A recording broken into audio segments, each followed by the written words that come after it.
Hello everyone, tayo po ay nandito na sa step 5 sa ating discharge permit application.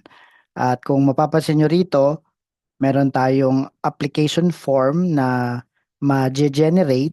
Mula po ito doon sa mga information na ibinigay natin sa steps 1, 2, 3, and 4. So pagka na-complete mo kasi ang steps 1, 2, 3, 4, pagdating ng step 5, meron ka ngayong madadownload na application form. Meron na rin yung application reference number and very particular itong form na ma-generate mo for discharge permit application at yung timestamp ng December 11 for example. Now dito sa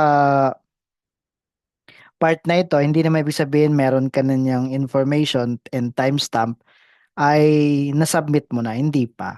Kailangan mong makarating hanggang step 6 and then i-finalize yung application at ma-submit. So dito sa step 5, ang gagawin mo lang naman dito is to download the application form. So click mo lang yung application form at ito na ngayon yung mga information na binigay mo, computer generated application form for discharge permit. And then ito ay pipil upan mo sa page 3. You can of course review yung mga information para makita mo kung mayroon pang dapat baguhin. Kasi once na na-submit mo na yung application, subject na for screening. Ano po? And then kung may mga inconsistencies, ma-return sa iyo ang application. Sayang yung araw. Now dito sa page 3, kailangan mo ditong fill upan yung information na ma'am, like this one, we hereby certify that the above information and attached documents are true and correct to the best of my knowledge. Done this, so for example, 12th day of December and then 2025.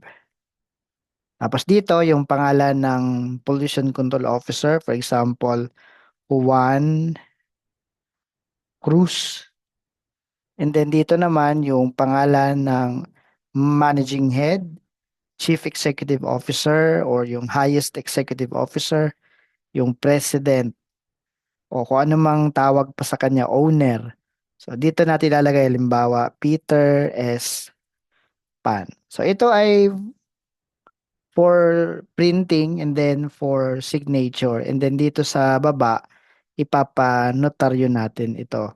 So, kailangan mo din mag-indicate dito ng competent evidence of identity para sa pagpapanotaryo.